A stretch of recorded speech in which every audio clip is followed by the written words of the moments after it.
नमस्कार, कैसे हैं आप लोग? आज हम करने जा रहे हैं जियोग्राफी से मोस्ट एक्सेप्टेड एमसीक्यू। कितने 100 क्वेश्चन हम करने जा रहे हैं। ठीक है। जैसे कि अभी ग्रुप डी का एग्जाम हो रहा है। ठीक है। और एमटीएस एग्जाम भी आगे है जो 4 फरवरी से 15 फरवरी तक होगा। ठीक है। इसी प्रकार बिहार दरोगा का भी जो एग्जाम होने वाला है, इसी के साथ बिहार में हवलदार कलर की वैकेंसी निकली है। सभी के लिए ये जो 100 एमसीक्यू मैं कराने जा रहा हूँ, ये सबसे इम्पोर्टेंट रहने वाला है, इसलिए मैंने टॉप 100 एमसीक्यू को उठा के लाया हूँ आपके सामने। ठीक है। तो एक कृपा कीजिए हम लोगों पे कि आप इन्फॉर्मेशन जोन चैनल को सब्सक्राइब कर लीजिए। ठीक है।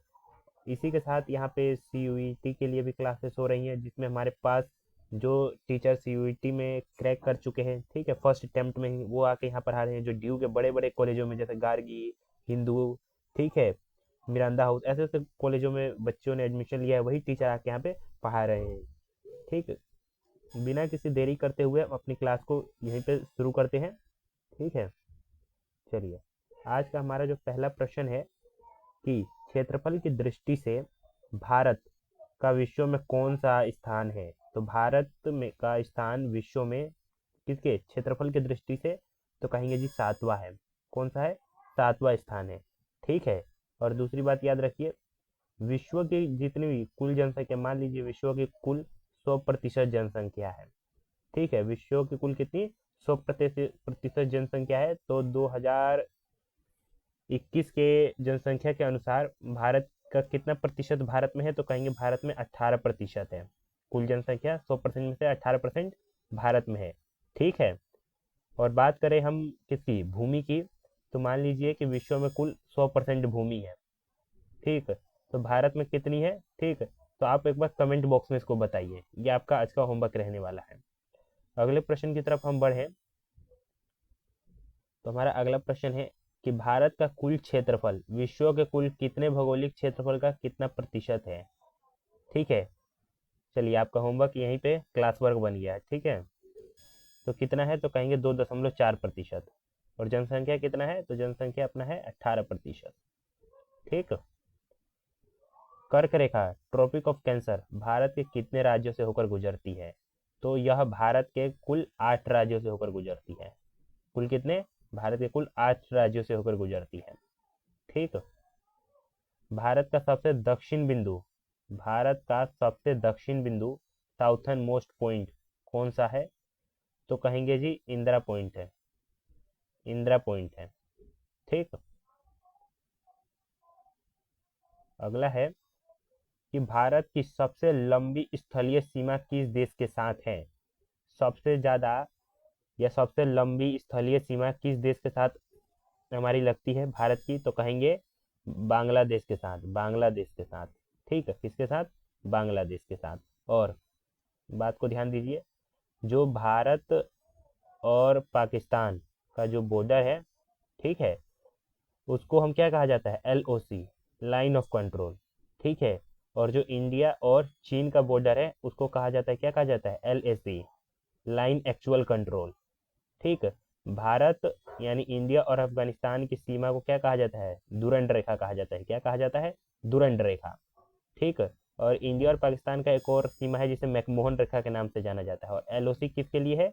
जो POK यानी पाकिस्तान ऑक्युपाइड कश्मीर और भारत का कश्मीर का जो बीच की सीमा को बांटता है, उसको LOC कहते हैं। ठीक है। और जो भारत और पाकिस्तान की सीमा है, उसको हम लोग क्या कहेंगे? मैकमोहन रेखा। ठीक है। ये कब निर्धारित किया गया था? तो बाबू लोग, ये निर्धारित किया गया था 15 अगस्त 2000, सॉरी 2000 कह रहा हूँ मैं, कब? 1947 को। ठीक है। चलिए अगले प्रश्न की तरफ। मैकमोहन रेखा किन दो देशों के साथ बीच की सीमा है? बताए ना अभी। तो मैकमोहन रेखा कहेंगे भारत और चीन, भारत और चीन की रेखा है। IST, भारतीय मानक समय। ठीक है। इसी से निर्धारित किया जाता है, जिसको स्टैंड मेरिडियन कहा जाता है। Stand meridian. ठीक है। इसकी डिग्री कितनी है? कितनी है? कहेंगे 82.5 डिग्री पूर्व। स्टैंड मेरिडियन की डिग्री कितनी है? तो 82.5 डिग्री पूर्व। ठीक है, तो पूछा है कि IST की रेखा कहाँ से होकर गुजरती है, तो यह इलाहाबाद के नैनी से होकर गुजरती है। इलाहाबाद के नैनी से होकर गुजरती है। भारत का उत्तर दक्षिण विस्तार कितना है? भारत का उत्तर से लेके जम्मू कश्मीर से नीचे लेके कन्याकुमारी तक का कितना लंबाई है, किलोमीटर है, ये पूछ रहा है, तो कहेंगे 3214 किलोमीटर। कितना? 3214 किलोमीटर। ठीक, चलिए आगे चलते हैं कि डंकन पास किनके बीच स्थित है? डंकन पैसेज किसके बीच स्थित है? तो कहेंगे कि यह स्थित किसके बीच स्थित है, तो कहेंगे कि दक्षिण और लघु अंडमान के बीच स्थित है। दक्षिण और लघु अंडमान के बीच स्थित है। लक्षद्वीप समूह कहाँ स्थित है? लक्षद्वीप समूह कहाँ स्थित है? तो यह कहाँ है, तो यह अरब सागर में है। ठीक है, अरब सागर में। कहाँ? अरब सागर में। कंफ्यूज मत होइएगा, कोई बच्चे बंगाल की खाड़ी लगा के आ जाते हैं। तो देखिए, ये मान लीजिए कि अपना भारत है ये, ठीक है, नॉर्थ साउथ ईस्ट वेस्ट। ठीक है, जो इधर की तरफ है वो बंगाल की खाड़ी है, जो इधर की तरफ है वो क्या है, वो अरब सागर है, और जो यहाँ पे है तो ये क्या है, तो कहेंगे ये श्रीलंका है। ठीक है, और इधर ही की तरफ मालदीव भी है। ठीक है, कंफ्यूज मत होइएगा। तो लक्षद्वीप समूह कहाँ स्थित है, तो जी ये अरब सागर में स्थित है। हिमालय किस प्रकार का पर्वत है? हिमालय किस प्रकार का पर्वत है, तो हिमालय एक वलित पर्वत है, फोल्ड माउंटेन। फोल्ड माउंटेन क्या है, ध्यान दीजिए, जब ये मान लीजिए अपनी भारत की सीमा है, ठीक, और ये चीन की सीमा है, और बीच में तिब्बत है। ठीक है, तो यहाँ पे पहले एक सागर बहता था, थेथिस सागर के नाम से। थेथिस सी के नाम से एक सागर बहता था। यहाँ पे क्या हुआ, जो प्लेटें हैं, जो भूमि की प्लेटें हैं, वो आपस में टकराई। ठीक है, और जब वो कोई भी चीज, एक कागज लेंगे आप, ये जब इधर से भी प्रेशर लगाइए, आप लोग इधर से भी प्रेशर लगाइए, प्रेशर लगाएंगे तो कुछ यूं सा उठ जाएगा। ठीक है, कुछ यूं सा उठ जाएगा। ठीक है, यानी ये ऊपर से यहाँ से उठ जाएगा। ठीक है, जब दबेगा तो ये पूरा उठ जाएगा। ठीक है, तो क्या हुआ, आपने इसको फोल्ड किया तो ये ऊपर उठ गया। ठीक है, उसी दबाव और प्रेशर के कारण यहाँ क्या हुआ, ये दोनों प्लेटें टकराई और एक पत्थर का रूप ऐसे ले लिया ऊपर की तरफ। ठीक है, तो इसे क्या हुआ, इसे फोल्ड माउंटेन कहे जाने लगा। तो हिमालय एक प्रकार का वलित पर्वत यानी फोल्ड माउंटेन। ठीक है, चलिए अगला प्रश्न है, भारत की सबसे ऊंची चोटी कौन सी है? भारत की सबसे ऊंची चोटी कौन है? कहेंगे जी केटू। केटू है। ठीक है, भारत की सबसे ऊंची चोटी केटू। चलिए बाबू लोग, अगला प्रश्न है आप लोग का, नंदा देवी चोटी किस राज्य में स्थित है? नंदा देवी चोटी किस राज्य में स्थित है? तो नंदा देवी कहाँ है? उत्तराखंड में। कहाँ है? उत्तराखंड में। कहाँ? उत्तराखंड में। अरावली श्रेणियों की सबसे ऊंची चोटी कौन सी है? अरावली श्रेणियों की सबसे ऊंची चोटी, अरावली की सबसे ऊंची चोटी कौन सी है? तो कहेंगे गुरु शिखर। अरावली की एक प्रकार का क्या है, अरावली पहले समझिए, अभी तो बहुत चर्चे में रहा है अरावली। अरावली एक पहाड़ है, श्रेणी है, जो कहाँ से ये चलता है, अपना गुजरात राजस्थान में सबसे ज्यादा भाग है, फिर ये दिल्ली में आके खत्म हो जाता है। ठीक है, दिल्ली में आके खत्म हो जाता है। ठीक, तो अरावली श्रेणी का सबसे ऊंचा चोटी, तो बाबू लोग आप क्या कहेंगे? गुरु शिखर। क्या कहेंगे? गुरु शिखर। चैनल को जरूर सब्सक्राइब कर दीजिए और दोस्तों के साथ जरूर शेयर कीजिए। दक्षिण भारत की सबसे ऊंची चोटी कौन सी है?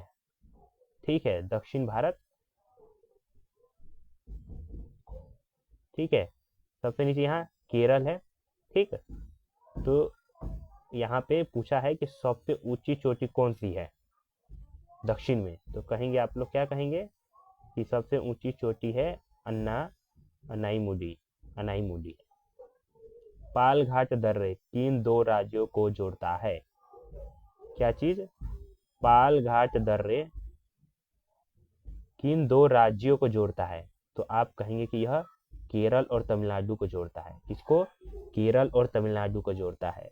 नाथुला दर्रा किस राज्य में स्थित है? नाथुला दर्रा किस राज्य में स्थित है? तो कहेंगे जी ये सिक्किम में स्थित है। नाथुला दर्रा, नाथुला दर्रा किस राज्य में स्थित है? सिक्किम में स्थित है। कहाँ स्थित है नाथुला दर्रा? सिक्किम में। शिवराय पहाड़िया कहाँ स्थित है? ठीक है, शिवराय पहाड़िया कहाँ स्थित है? तो कहेंगे जी ये किस राज्य में है? तमिलनाडु राज्य में, भारत के तमिलनाडु राज्य में स्थित है। अंडमान और निकोबार की सबसे ऊंची चोटी कौन सी है? ठीक है, भारत की दक्षिण की सबसे ऊंची चोटी अन्नामुडाई, ठीक है। चलिए, और अरावली श्रेणी की सबसे ऊंची चोटी गुरु शिखर। तो यही पूछा है, अंडमान और निकोबार की सबसे ऊंची चोटी कौन सी है? तो है सैंडल पीक। कौन सी है बाबू लोग? Sandal peak. छोटा नागपुर पठार की सबसे ऊंची चोटी कौन सी है? छोटा नागपुर पठार कहाँ है? मध्य प्रदेश झारखंड के आसपास, ठीक है। तो वही पूछा है कि इस पठार की सबसे ऊंची चोटी तो कौन सी है? तो आप कहेंगे पारसनाथ। कौन सी है बाबू लोग? पारसनाथ है। आइए अगले प्रश्न पे आइए। चलिए, भारत की सबसे लंबी नदी कौन सी है? भारत की सबसे लंबी नदी कौन सी है? तो कहेंगे गंगा। और विश्व की पूछ दे तो कह दीजिएगा नील, ठीक, जो अमेजोन के जंगलों से होकर गुजरती है। वृहद गंगा या दक्षिण गंगा, ये दो नामों को याद रखिए, बृहद गंगा और दक्षिण गंगा। किसे कहा जाता है? तो ये गोदावरी को कहा जाता है, ठीक है। किसको कहा जाता है? तो जी गोदावरी को कहा जाता है ये। तिब्बत में ब्रह्मपुत्र नदी को किस नाम से जाना जाता है? तिब्बत में ब्रह्मपुत्र नदी को सांगपो, सांगपो के नाम से जाना जाता है। तिब्बत में ब्रह्मपुत्र नदी को सांगपो के नाम से जाना जाता है, ठीक। नर्मदा नदी का उद्गम स्थल कहाँ है? नर्मदा नदी का उद्गम स्थल कहाँ है? तो कहीं अमरकंटक। कहाँ है? अमरकंटक में। कौन सी नदी डेल्टा नहीं बनाती बल्कि एस्टुआरिय बनाती है? देखिए, कौन सी नदी डेल्टा बनाती है?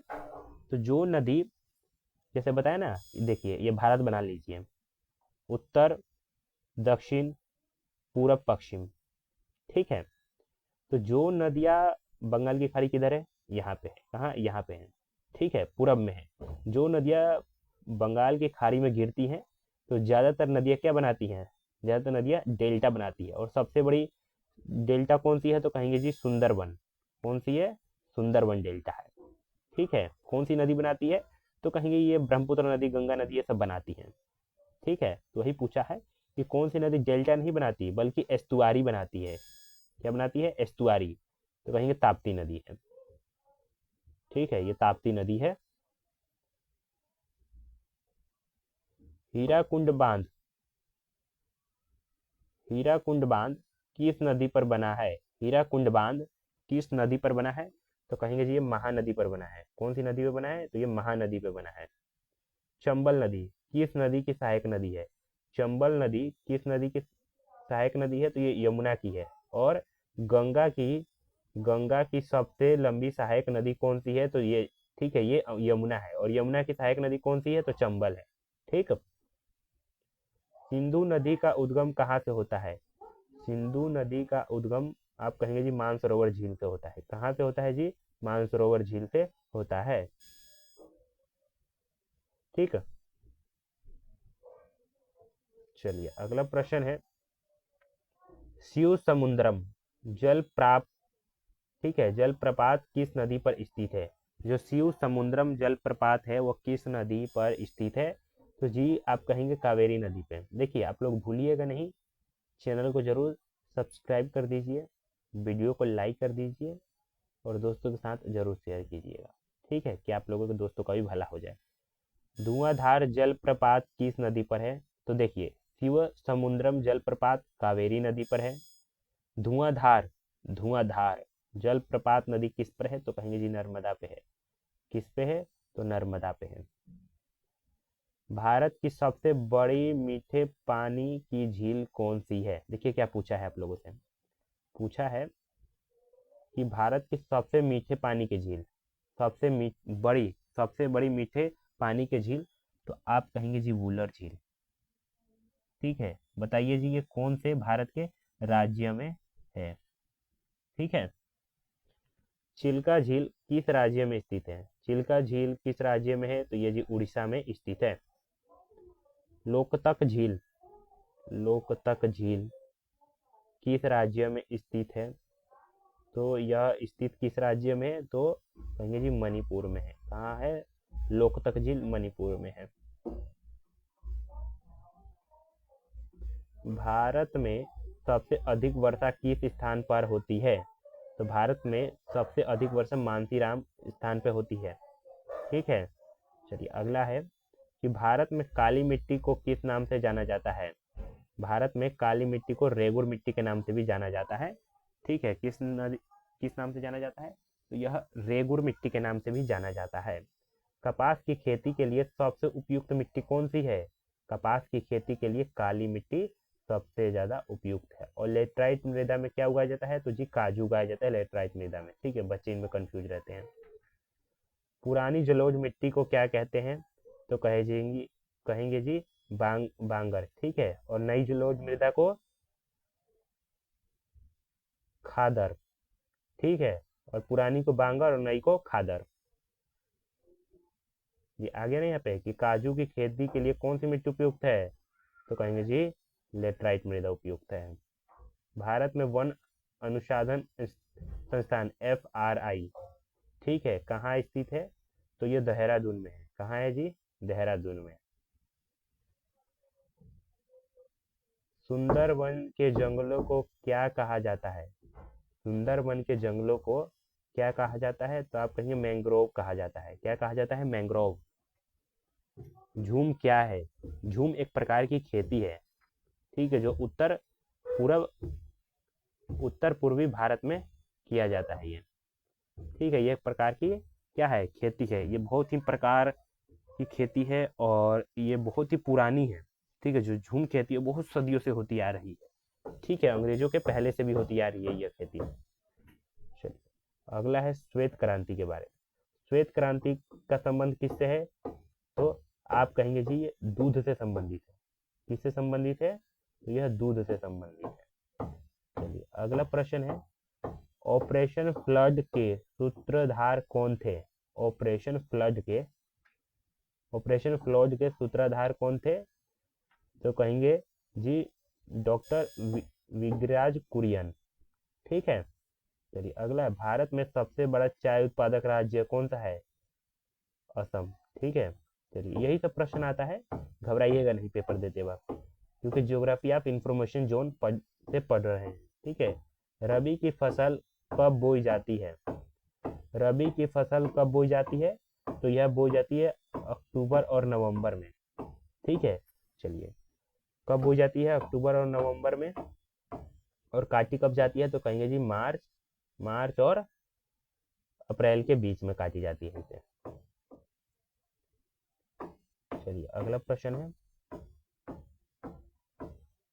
खेतड़ी कहाँ है? राजस्थान में। किसके लिए प्रसिद्ध है? तो ये खेतड़ी तांबा के लिए सबसे ज्यादा प्रसिद्ध है। ठीक है, जादू गुड़ा की खाने किसके लिए प्रसिद्ध है? तो जादू गुड़ा की खाने किसके लिए? यूरेनियम के लिए। यूरेनियम याद रखिए, जादू गुड़ा की खाने किसके लिए प्रसिद्ध है? यूरेनियम के लिए। किसके लिए? यूरेनियम के लिए। चलिए जी आपका अगला प्रश्न देखते हैं हम। पन्ना मध्य प्रदेश किसके लिए प्रसिद्ध है? हीरे की खान के लिए। देखिए, ठीक है, हीरे की खान के लिए। देखिए इसी प्रकार पन्ना हीरे की खान के लिए प्रसिद्ध है। तो पूछ देगा जमशेदपुर किसके लिए प्रसिद्ध है? ठीक है, ठीक है, मयूरगंज। इसी प्रकार हल्दी की घाटी, ये सब पूछता है। ठीक है, इसमें अधिकतम ये होता है धातु के बारे में बताना, जैसे पन्ना मध्य प्रदेश हीरे की खान के लिए। ठीक है, झारखंड में उस जगह का नाम बताइए जहाँ कोयला सबसे ज्यादा होता है। ठीक है, देखिए नीचे बोला है ना कि भारत का सबसे बड़ा कोयला क्षेत्र कौन सा है? तो झरिया झरिया है। ठीक है, कौन है? झरिया। डिगबोई तेल के लिए सबसे ज्यादा प्रसिद्ध है, और डिगबोई कहाँ है? तो असम में है। ठीक है, इसी प्रकार का प्रश्न आता है। ठीक है, चलिए यहाँ पे अगले प्रश्न की तरफ चलते हैं। भारत का सबसे बड़ा राष्ट्रीय राजमार्ग कौन सा है? भारत का सबसे बड़ा राष्ट्रीय राजमार्ग कौन सा है?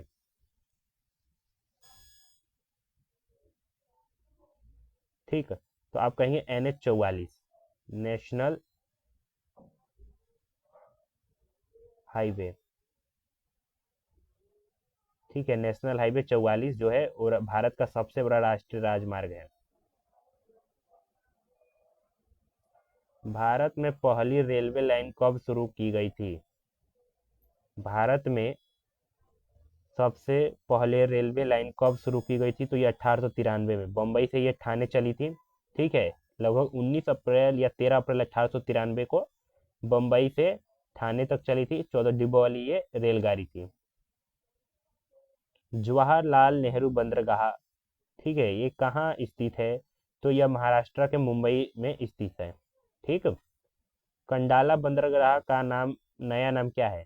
जो बंदरगाह है कंडाला बंदरगाह, उसका नाम क्या है? तो कहेंगे जी दीनदयाल बंदरगाह। ठीक है, उसका नाम बदल दिया गया है, अब को रख दिया गया है दीनदयाल बंदरगाह। ठीक है, चलिए कलर चेंज कर लिया जाए ताकि आप लोग का पढ़ाई में मन लगा रहा है।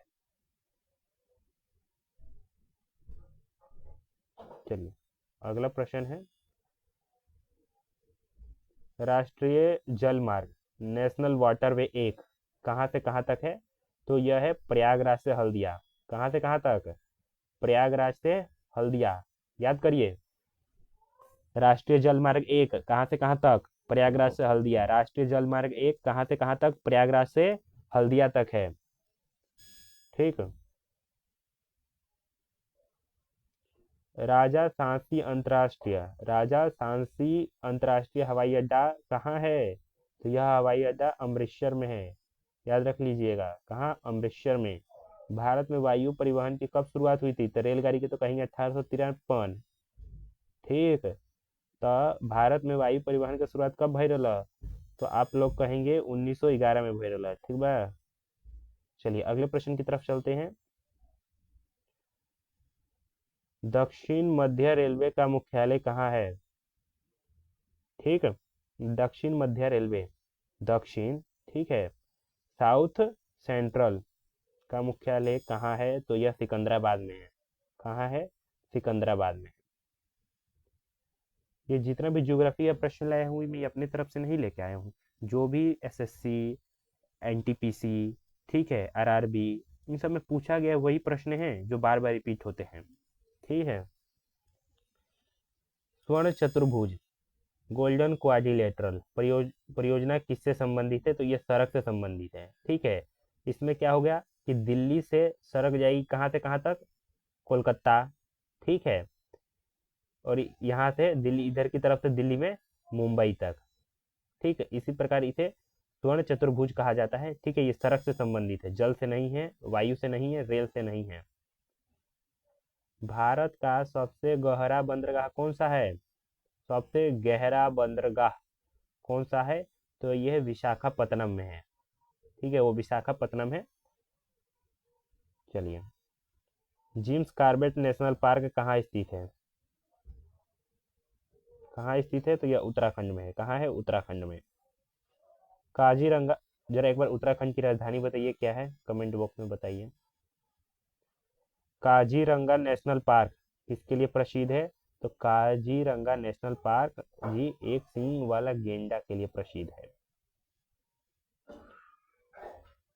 गिर राष्ट्रीय उद्यान गुजरात में है। ठीक है, ये किसके लिए प्रसिद्ध है? तो यह प्रसिद्ध है जी एशियाई शेर के लिए प्रसिद्ध है। कहाँ है गिर का जंगल? कहीं गुजरात में। याद नहीं रखते हैं आप लोग। केबुल लामजाओ दुनिया का एकमात्र तैरता हुआ पार्क है। वो, ठीक है, वो किस राज्य में है? तो वह जी आपका मणिपुर राज्य में है। कहाँ स्थित है? मणिपुर राज्य में स्थित है आपका। रणथाभोर बाघ रिजर्व किस राज्य में? तो ये रणथाभोर है आपका कहाँ? ये आपका राजस्थान में स्थित है। कहाँ? राजस्थान में। चलिए, बांदीपुर राष्ट्रीय उद्यान, बांदीपुर राष्ट्रीय उद्यान कहाँ है? तो यह जी आपका कहाँ है? यह आपका है कर्नाटक में स्थित है। पेरियार वन्य जीव अभयारण्य, पेरियार वन्य जीव अभयारण्य किसके लिए प्रसिद्ध है? तो यह जी प्रसिद्ध है आपके जंगली हाथी के लिए। जंगली हाथी के लिए प्रसिद्ध है। नंदनकानन चिड़ियाघर कहाँ स्थित है? नंदनकानन चिड़ियाघर, चिड़ियाघर कहाँ स्थित है? भुवनेश्वर। उड़ीसा की राजधानी है भुवनेश्वर। चलो, भारत का पहला जैव आरक्षित क्षेत्र कौन सा है? भारत का पहला जैव आरक्षित क्षेत्र कौन सा है? तो आप लोग कहेंगे जी नीलगिरी की है। किसकी है? नीलगिरी की है। ठीक है, चलिए अगले प्रश्न की तरफ। कंचनजंगा राष्ट्रीय उद्यान किस राज्य में है? कंचनजंगा कहाँ है? देखिए, कंचनजंगा कहाँ है? सिक्किम में। तो राष्ट्रीय उद्यान भी कहाँ होगा? सिक्किम में ही होगा। कंचनजंगा की पहाड़ी कहाँ है? कंचनजंगा की पहाड़ी कहाँ है? तो जी बाबू लोग सिक्किम में है। क्षेत्रफल के अनुसार क्षेत्रफल के अनुसार भारत का सबसे बड़ा राज्य कौन सा है? क्षेत्रफल के अनुसार भारत का सबसे बड़ा राज्य राजस्थान। जनसंख्या में गुजरात। ठीक, जनसंख्या के अनुसार भारत का सबसे छोटा राज्य सिक्किम। और सबसे बड़ा राज्य तो कहेंगे ये उत्तर प्रदेश जनसंख्या में। देखिए इतना आसान आसान प्रश्न है, आग लगा दीजिए। भारत के किस राज्य का साक्षरता दर सबसे अधिक है? तो केरल का। किसका? केरल का। किस राज्य को भारत का चीनी का कटोरा कहा जाता है? उत्तर प्रदेश को। ठीक है, पूछ देता है गेहूं का कटोरा किसे कहते हैं, तो लोग उत्तर प्रदेश लगा के आ जाते हैं। ठीक है, वो चीनी का कटोरा है। चलिए अगला प्रश्न है, सात बहनें में कौन सा राज्य शामिल नहीं है? ठीक है, तो पश्चिम बंगाल नहीं है, बाकी असम, मेघालय, त्रिपुरा, नागालैंड, मिजोरम। ठीक है, यही सब है। त्रिपुरा। ठीक है। तेलंगाना राज्य का गठन कब हुआ था? जो तेलंगाना है वो कब बना था? तो कहेंगे जी ये 2014 में। ठीक है, ये जो क्वेश्चन है आपका ज्योग्राफी में भी काम करेगा और पॉलिटी में भी काम करेगा। भारत का सबसे नया केंद्र शासित प्रदेश कौन सा है? सबसे नया तो कहेंगे दादरा नगर हवेली। ठीक है, कौन सा है? दादरा नगर हवेली है। ठीक है।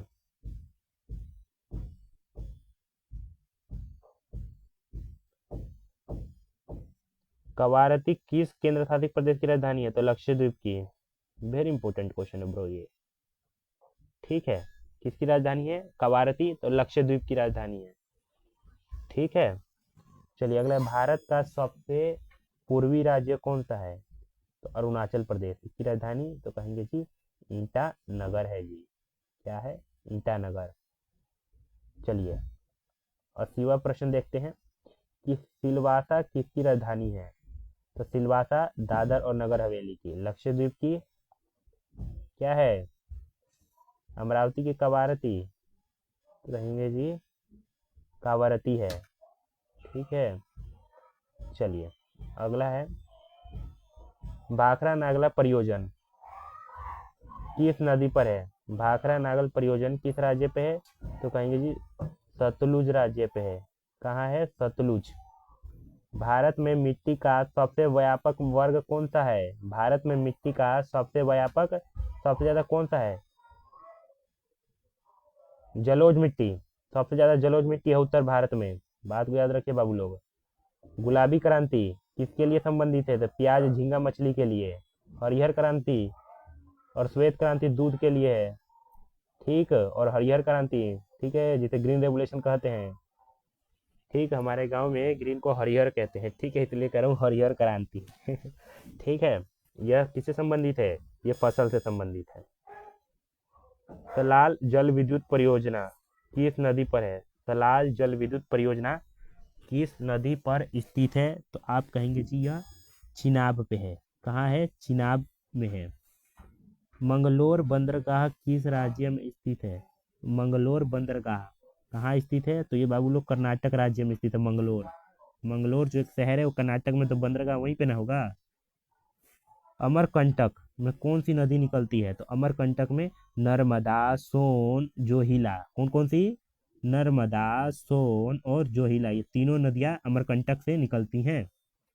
दक्षिण भारत की सबसे लंबी नदी कौन सी है? गोदावरी। और भारत की लंबी नदी गंगा, और विश्व की नील। ठीक है। तिहरी, तिहरी बांध किस नदी पे है? तो कहेंगे जी भागीरथी नदी पर स्थित है तिहरी बांध। तिहरी बांध कहाँ? भागीरथी पे। सूर्य की सीधी किरणें इमारत, ठीक है, सूर्य की सीधी किरणें भारत के किस शहर पर कभी नहीं पड़ती? तो ये श्रीनगर पर कभी नहीं पड़ती। ठीक है, जहाँ मैं रहता हूँ वहाँ 4 से 5 फैमिलियाँ रहती हैं।